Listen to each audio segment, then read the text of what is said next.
Welcome back, everyone, to Third Street Reactions. I'm Zack. I'm Shane. We are back with Samurai Jack, the finale of Season 3, which is Episode 13. And do you remember what happened last time? Yeah, it was part 2. We're showing kind of like the origin story of Aku and this battle that's been going on between Aku and civilization, and then, of course, his family, Jack's family. Yeah. So, by the way, what is Jack's real name? Has it ever told us? I don't think it really says. If it did, I do not recall it. Okay. Well, it was a great story, and part 1 was amazing, and part 2 had some epic fights. And I'm really glad, obviously, that Jack's dad won. He was imbued with the sword, with the power of the human spirit from these gods who obviously are trying to help Jack's dad, Jack Sr., you know? No, it was really good, and I know this is finale. I love this show. I can't wait to jump into it. Well, if you want full length, find our Patreon. It's there. It is there. Early access, too. Yeah. So, you want that? Go get it. If not, here we go. A power that can end your quest and return you to when you belong. Many have sacrificed to bring us this information. Many have often died. Yeah, that's what I was thinking. Information. It's the finest warriors, and feared with an array of booby traps. I always thought booby was a funny word. Booby traps. Booby, yeah. Like idiot traps. Yeah. We're just boobs. You're a Boobs. boob. Boob is a It funny used to be word. an insult. Yeah. You boob. Yeah. Just like a ninja. Yeah.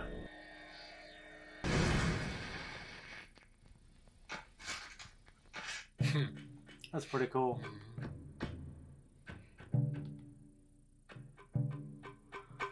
Fucking guards and Zelda. Yeah, so I was thinking freaking Zelda, even though I didn't beat it, but yeah.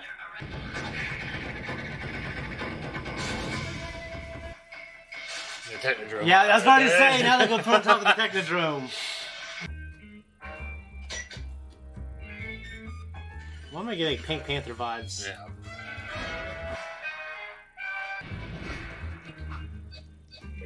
Snake. It's Pokedex. Snake. Yeah. Cigarettes. Oh, this is like Ocean's 12.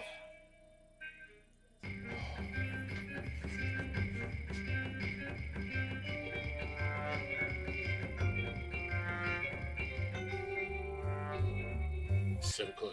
How was his more visible? Oh, because he had glasses on. Oh, the glasses did it. Yeah, my bad.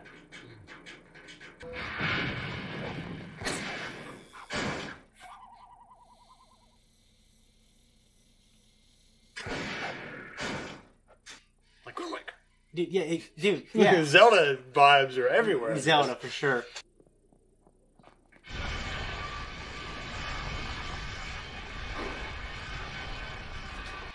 So. Yep.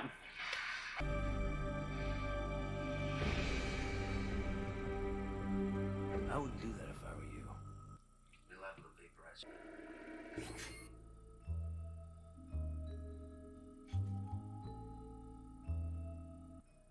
This makes me want to watch the Ocean movies again. It's just so good.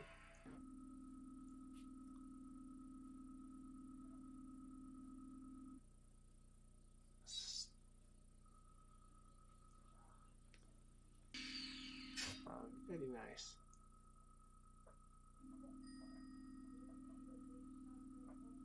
Voila.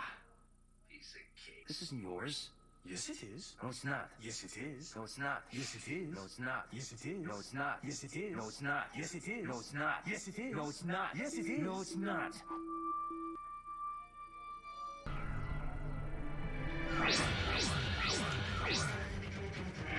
Fucking Mandalorian visor.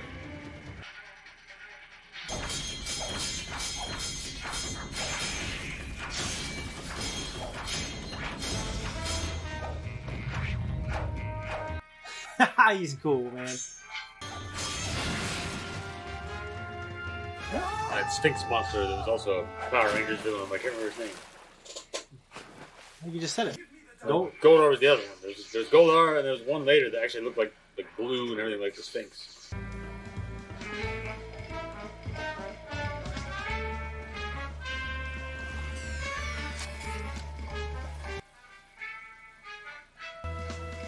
You gotta be kidding me.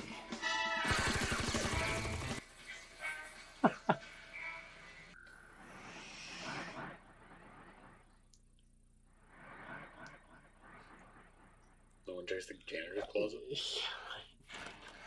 It's so funny.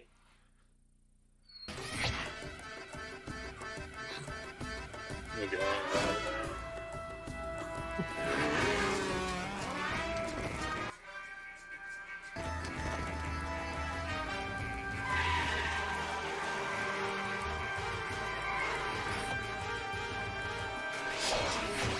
What a cool little character.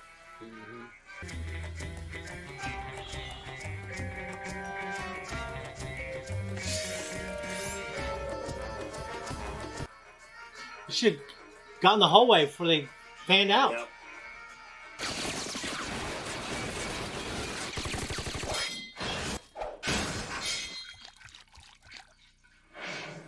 Honestly, that guy, I thought he was going to absolutely need Jack, and he wasn't going to be able to handle himself at all. But he can handle himself pretty well. Go! Cover me!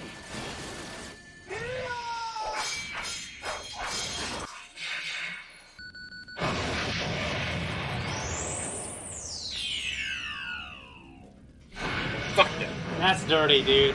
I thought...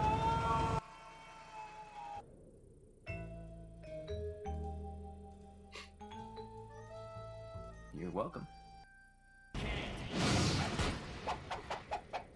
Fall back in. Or not. You probably don't remember this one, do you? I don't. Oh, I'd be just like, alright, fuck it. I'm done. Yep. Oh, really?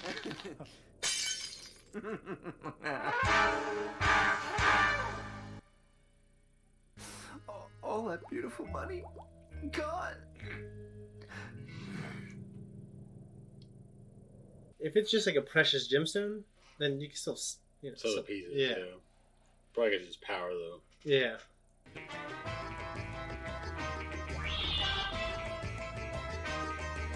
Jeez. I believe that was the finale. Pretty sure it was. It's pretty good. Very, very intense episode. Not like intense in like Like the previous like one. Obi-Wan versus Vader, but Yeah, It was just or a- even the previous one. well, it's very. How would you say? It's not intensity, but it's a very charismatic episode. Yeah, it was very focused. You know, it's I actually like that we got these very intense emotional series episodes, and then the finale was like a fun, lighthearted, but still like obviously like a well-crafted episode. I agree. Because like, you know, when you're telling the story, when you write the script, you have to plot out everything. Mhm. You got to plot out, you know, how you open doors, and there's just so much more than just Oh, the yeah. script. Well, like when I had to draw comics all the time, I remember the comics have to flow a certain way in order to keep.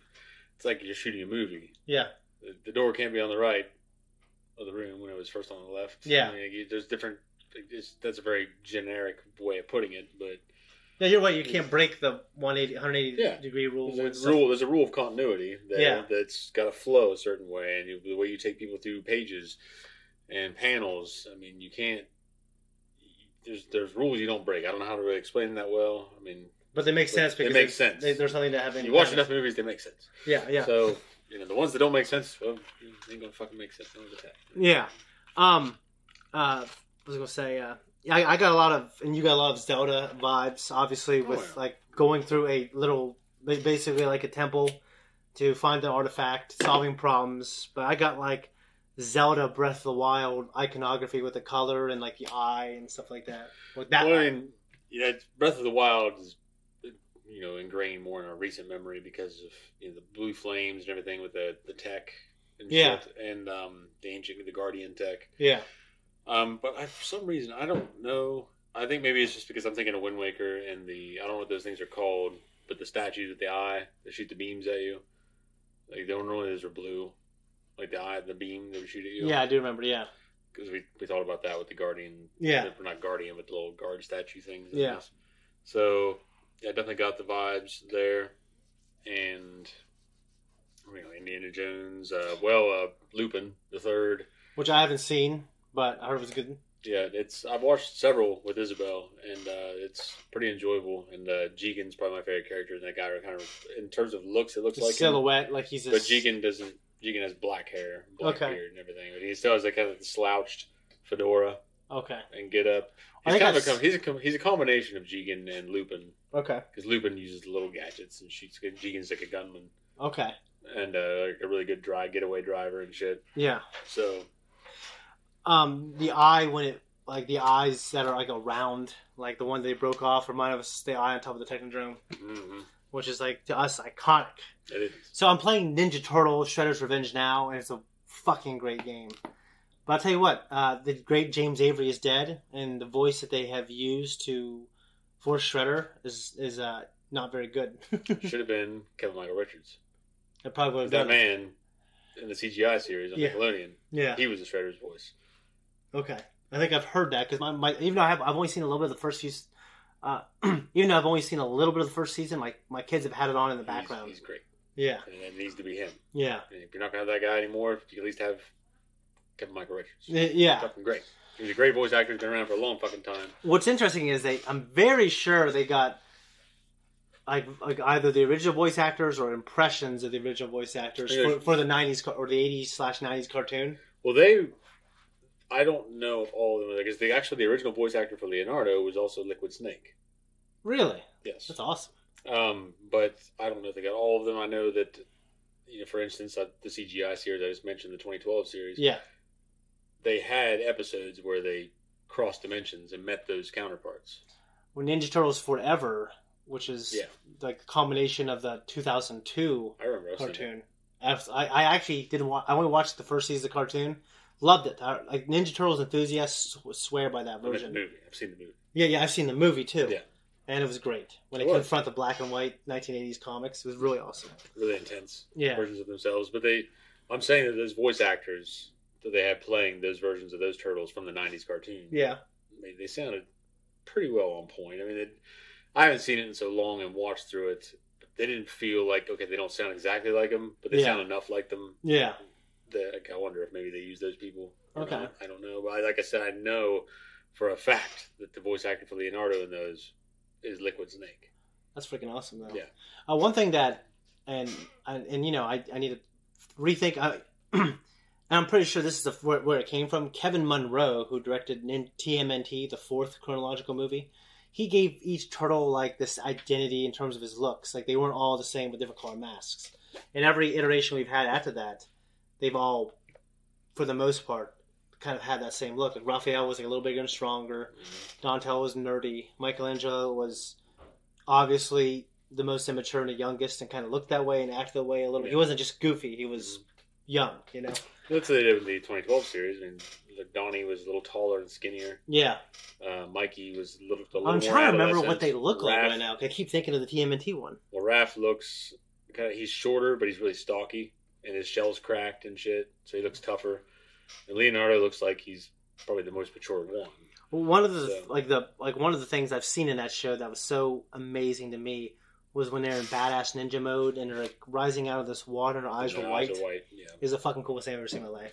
It's a great. Besides that Rogue One, great one. Like they do a lot of service to the old show, like Bebop and Rocksteady eventually come along, and they're fucking great. Yeah. The final 2 episodes of the series are just. Like Bebop and Rocksteady are like the main guys. Really? That's awesome. Because they have a crossover with an interdimensional crossover with the Shredder and Krang. Okay. But the other versions of them? The versions of them from the 90s. Yeah. And the original, those old turtles are there. Yeah.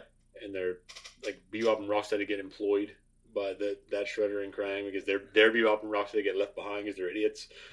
Which these ones aren't great, but they're like tougher. Yeah. A little more capable. So they get employed through them, and it's really cool how it all pans out. That is awesome. Because that Rocksteady's he used to be a Russian arms dealer, so he has a Russian accent. Really, it's so cool. That is pretty cool. That's one of the highlights of that series for me. Well, they're both on it's on Netflix now, so there's been a first season's on there. Only the first? Yeah, maybe the first 2. Okay, because I heard there's a resurgence. I mean, I follow certain Ninja Turtle Twitters and Instagrams, and people are very excited because now it's available to the mass public again. It's fucking great. That series, I watched it all in its entirety with my daughters. Yeah. especially my oldest, and it is so fucking good. Fuck yeah. It's Clancy Brown's in it. Yeah. Kevin Michael Richards. He's been in some great things. Clancy Brown, Star Wars, Ninja Turtles. What's his name? Jesse Ventura's in it. Really? Episode, yeah. It's great. This being the final episode of the third season, the original run of the show, we only had one more season left. So I'm just wondering what he knew going in. If he knew he was going to have just one more season. Well, I will say, the last episode of this season, the next season upcoming, kind of a little lackluster compared to some finales before. Okay. So you can see where it kind of got left off. Maybe they didn't get funding. That's terrible. I'm glad he got to come back and finish the story. Yes. The finale, the entire season 5 is just fucking, it's great. I can't wait to watch it. I love it. So it's now like a part of my life, and I want to show more people. But guys, we appreciate it. And if you want to see the full length, just go to our Patreon. You can also check out early access for this show. As long as we're caught up, we try to be as much as we can. And for other select shows, things that aren't live. But other than that, we're out of here. All right, thanks everyone for tuning in. If you like what we do here, you can like and subscribe. You hit that thank you button down below. You'll find us on Patreon. You'll find us on Instagram. You'll find us on Twitter. What? 3? And if you don't, you won't. It's cool. If you stuck it out this long, I would assume you would probably. It's very good. It's Captain Hook. Stick around.